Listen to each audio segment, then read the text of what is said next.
gentlemen, it's a pleasure to meet you. My name is Buntu Machaja and I am project manager of the Techtribe Accelerator. But we'll get back to what the Techtribe Accelerator is. Firstly, I want to talk about the tremendous growth of opportunity, the tremendous growth of abundance and prosperity that we've seen over the last decade, 2 decades, 3 decades, whereby we have lifted 250,000 people out of extreme poverty every single day for the last 50 years. And we still though live in a world where 80% of the people living on less than $2 per day are in South Asia as well as Sub-Saharan Africa. So we here now in Tanzania and Sub-Saharan Africa, and we are realizing that the landscape has transformed over the last 50 years, 30 years. People have been given new opportunities, mostly thanks to technology and exponential opportunities. But at the same time, we also know that there's a lot of inequality. There's a lot of discussion about what is inclusive growth. There's a lot of discussion about what's fair and what's diverse. How do we manage each other in a diverse world where we are all interconnected? And that interconnectedness is the social fabric that holds us together as a continent, but also as an ecosystem, as a city, as Dar es Salaam. So the people that are holding us together is the people that we want to talk to and the people that we are talking about. These are the people that are solving problems in their communities using market-driven strategies, or the social entrepreneur. We'll get back to the social entrepreneur.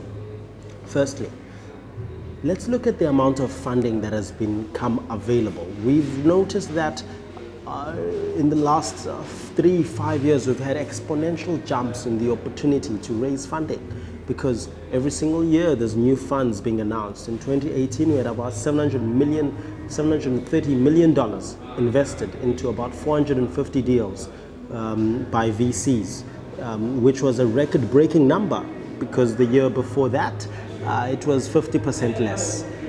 And we also know that at the same time, entrepreneurs and the social entrepreneurs find it most difficult to raise funding. This is one of the top 3 challenges that they have. I know because I've studied about 1,000 of them, at least in Johannesburg's ecosystem. On the other hand, the funders also say that it's difficult for them to find investable opportunities.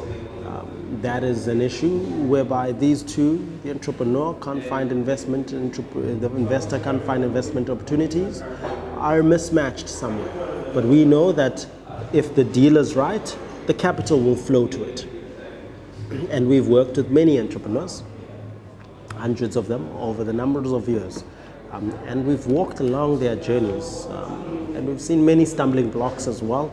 But key stumbling blocks that at least we see in the acceleration world is that, number one, accelerators, hubs, and incubators are traditionally only in major cities. There's about 800 hubs in Africa today. 60% of those are in Nairobi, Lagos, Cape Town, and Johannesburg. So if you are not in those cities, you only have access to 40% of those hubs. And also, the cost of running a traditional hub is higher per head, because you have to have infrastructure, you have to have the staff there, there's travel, there's logistics involved. And that can get expensive. And lastly, but certainly not least, is the challenge of niche acceleration. Because most entrepreneurs focusing on agri-tech, or they're focusing on financial inclusion, also need accelerators that are aligned to that are connected to financial inclusion, corporates or partners such as banks, financial inclusion partners such as guys that like telcos, guys that have wide reach to entrepreneurs. And so the Techtribe Accelerator goes online. It focuses on social entrepreneurs and niches on investment readiness.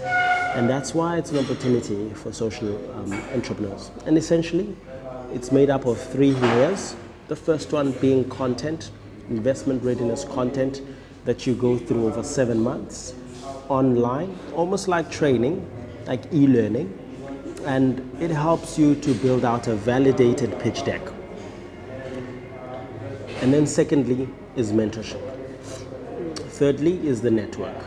When we talk about mentorship, we're talking about access to people that have raised funding, people that have business experience, and people that in the finance space or management consulting space know how to assist the entrepreneur through an investment readiness process.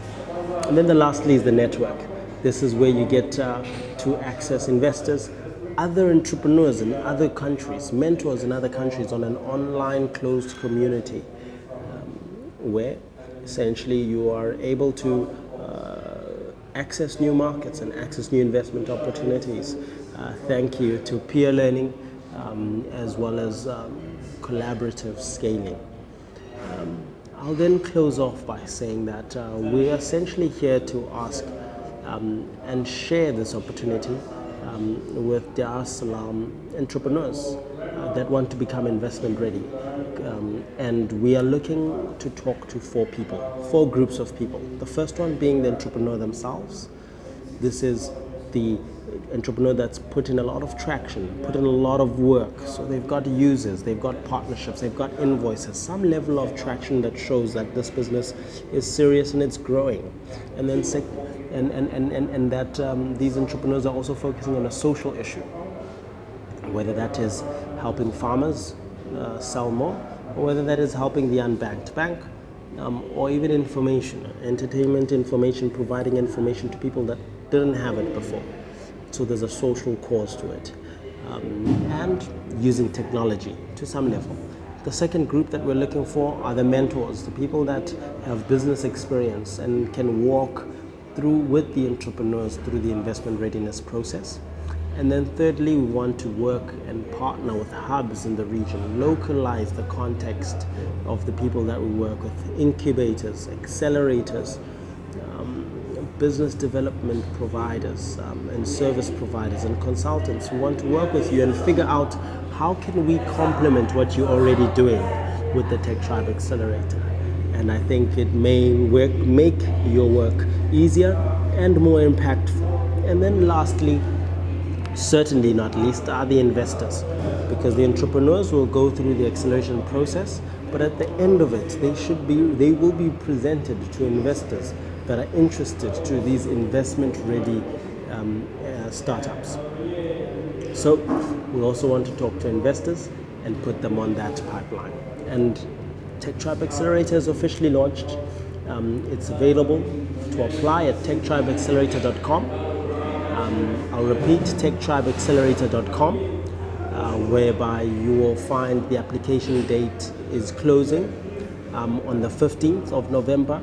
Thereafter, we'll go into selection process with the selection committee to announce on the 20th of December whom will be selected. And then starting in January all the way through to July, we work with the entrepreneurs online at about an average of 2 to 5 hours per week, working with their mentors and working with the content until they come out with this investment-ready system, as well as coming out into a tech tribe that is waiting for an investment-ready opportunity. So I want to invite young people that are in business, showing traction, growing, to apply.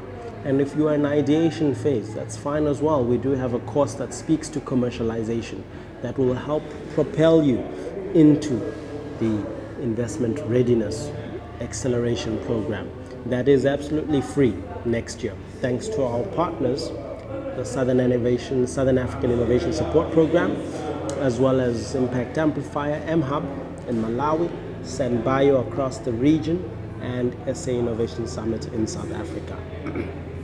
So please reach out at any time. We're more than happy to hear from you and what you're doing. hello@techtribeaccelerator.com. Thank you very much for tuning in.